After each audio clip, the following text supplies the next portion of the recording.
उधळा रे गुलार, वाजवा रे नगारे, त्रिलोक्याचे स्वामी आज पृथ्वीवर आले. स्वामी समर्थ महाराजांचा जन्मदिवस, प्रगट दिन 31 मार्च 2025 या दिवशी श्री स्वामी समर्थ महाराज पृथ्वी तलावर अवतरले.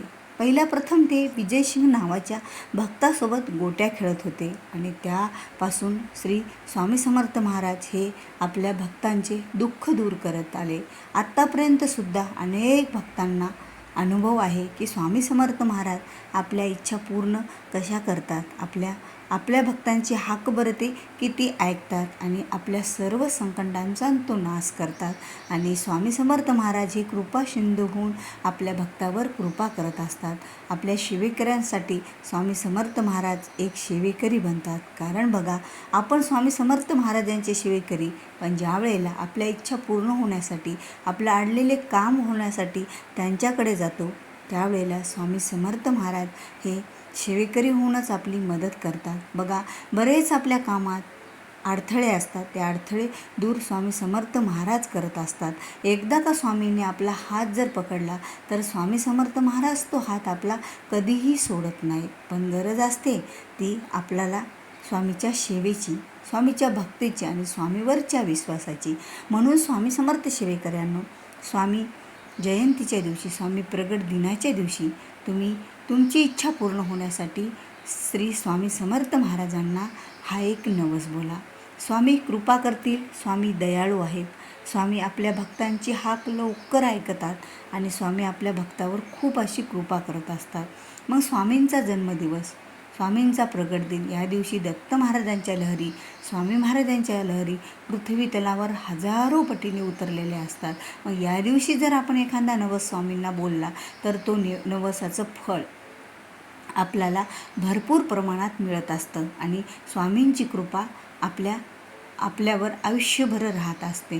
म्हणून स्वामी सेवेकऱ्यांनो, आपल्याला स्वामी प्रगट दिनच्या दिवशी म्हणजे 31 मार्च 2025 या दिवशी असा एक नवस बोलायचा आहे आपल्या इच्छा पूर्ण होण्यासाठी. हा नवस कसा बोलावा बघा. हा नवस बोलण्यासाठी तुम्हाला तुमच्या घरामध्ये स्वामी समर्थ महाराजांचा फोटो किंवा मूर्ती असायलाच पाहिजे. जर तुमच्याकडे फोटो किंवा मूर्ती नसेल तर तुम्ही जवळपासच्या श्री स्वामी समर्थ सेवा केंद्रात जा किंवा एखाद्या स्वामींच्या मठात जा, दत्त महाराजांच्या मंदिरात किंवा मठात जा, यापैकी कुठेतरी जाऊन हा नवस तुम्हाला बोलायचा आहे.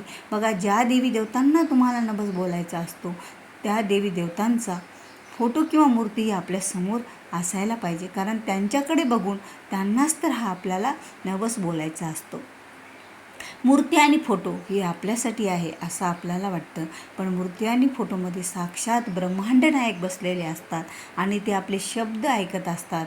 आणि ते शब्द कसे आहेत हे ज्या वेळेला त्यांना समजतं, कोणता नवस आहे तो नवस ते पूर्ण करत असतात. बघा, स्वामी समर्थ महाराजांना नवस बोलण्यासाठी आपल्याला एक नारळ लागणार आहे, त्यासोबत 2 अगरबत्ती, खडीसाखर, एखादं फूल, पिवळं फुलं असेल तर आणखीनच चांगलं. ह्या सर्व वस्तू नारळावर ठेवून हातात घ्यायच्या आणि स्वामींकडे नारळाची शेंडी करायची आणि त्यावेळेला तुमच्या मनात जी तुमची इच्छा असेल ती इच्छा तुम्ही म्हणायची आणि इच्छा तुम्ही बोलायची.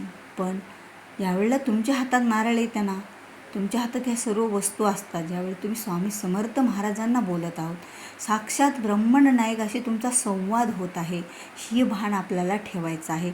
एकतर आपल्या हातात नारळ आहे, आपल्या हातात सर्व गोष्टी आहेत, आपण स्वामींना बोलत आहोत, पण आपलं ध्यान कुठंतरी इकडं तिकडंच आपली नजर जात आहे, आपल्या मनात काहीतरी विचित्र वेगळेच विचार येत आहेत. ह्या सर्व गोष्टी आपल्याला तिथे थांबवायच्या आहे. एक स्वामींच्या पुढे तुम्ही उभं टाकलेले आहेत, केंद्रात असो किंवा तुम्ही घरी असो, त्यावेळेला तुमच्या हातात नारळ आहे, ह्या सर्व वस्तू आहेत मी सांगितलेल्या, त्या वस्तू घेऊन तुम्ही स्वामींच्या समोर उभ्या टाकल्या, त्यावेळेला पूर्णतः आपण आपल्या स्वामींवर समर्पित व्हा.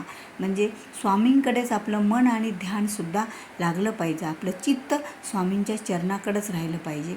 त्यावेळेला तुम्ही डोळे मिटवायचे आणि तुमची जी इच्छा असेल ती मनात बोलायची आणि स्वामीला पूर्ण होण्यासाठी विनंती करायची.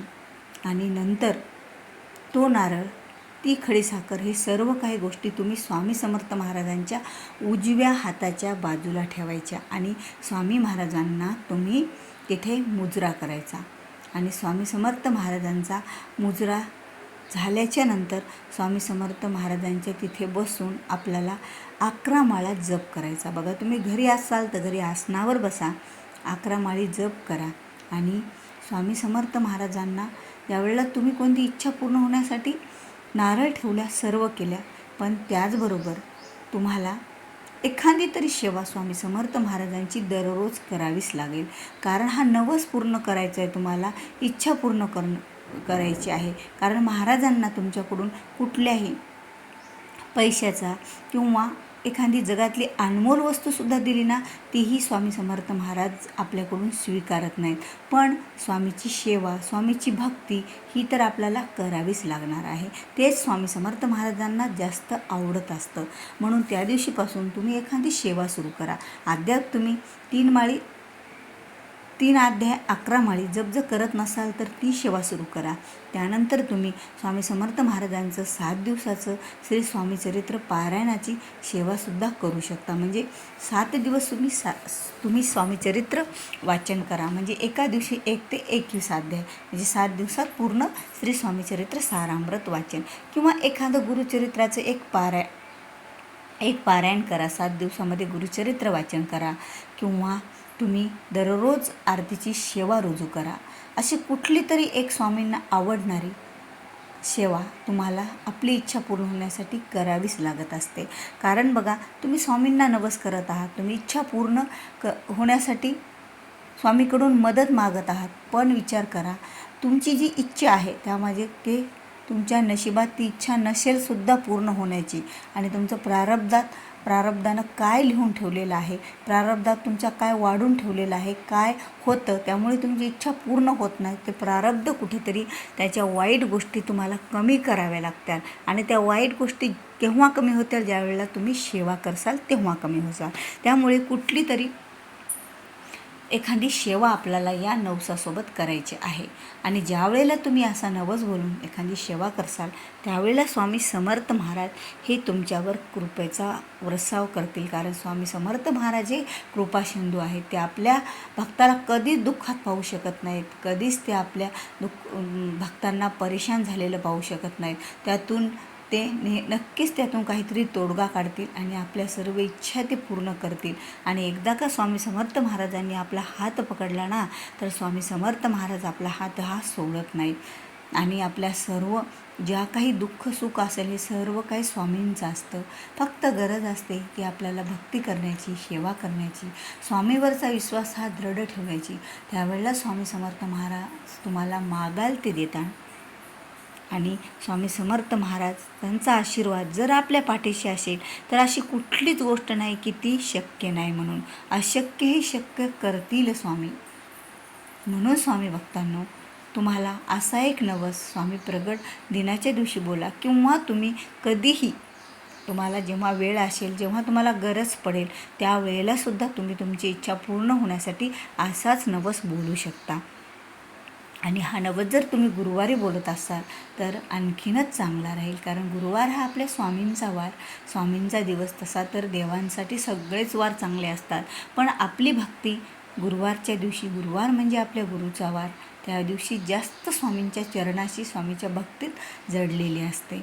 तर स्वामी भक्तांनो, खरंच तुम्हाला माझ्या व्हिडिओच्या माध्यमातून चांगली माहिती मिळाली असेल तुमची इच्छा पूर्ण होण्यासाठी, तर खरंच व्हिडिओला लाईक करा. जास्तीत जास्त तुमच्या मित्रपरिवारामध्ये हा व्हिडिओ शेअर करा, जेणेकरून त्यांनासुद्धा याची माहिती मिळेल. कारण कुणाला जर आपण सेवेचा मार्ग सांगितला तर त्याचं 10% पुण्य आपल्यासुद्धा पदरात पडत असतं. आणि त्याचबरोबर तुम्ही जर माझ्या चॅनलवर नवीन असाल तर चॅनलला सबस्क्राईब करा. तर भेटूया पुन्हा अशाच एका नवीन माहितीपूर्ण स्वामी सेवेबद्दलचा व्हिडिओ घेऊन. तोपर्यंत बोलत राहा श्री स्वामी समर्थ. जय जय स्वामी समर्थ.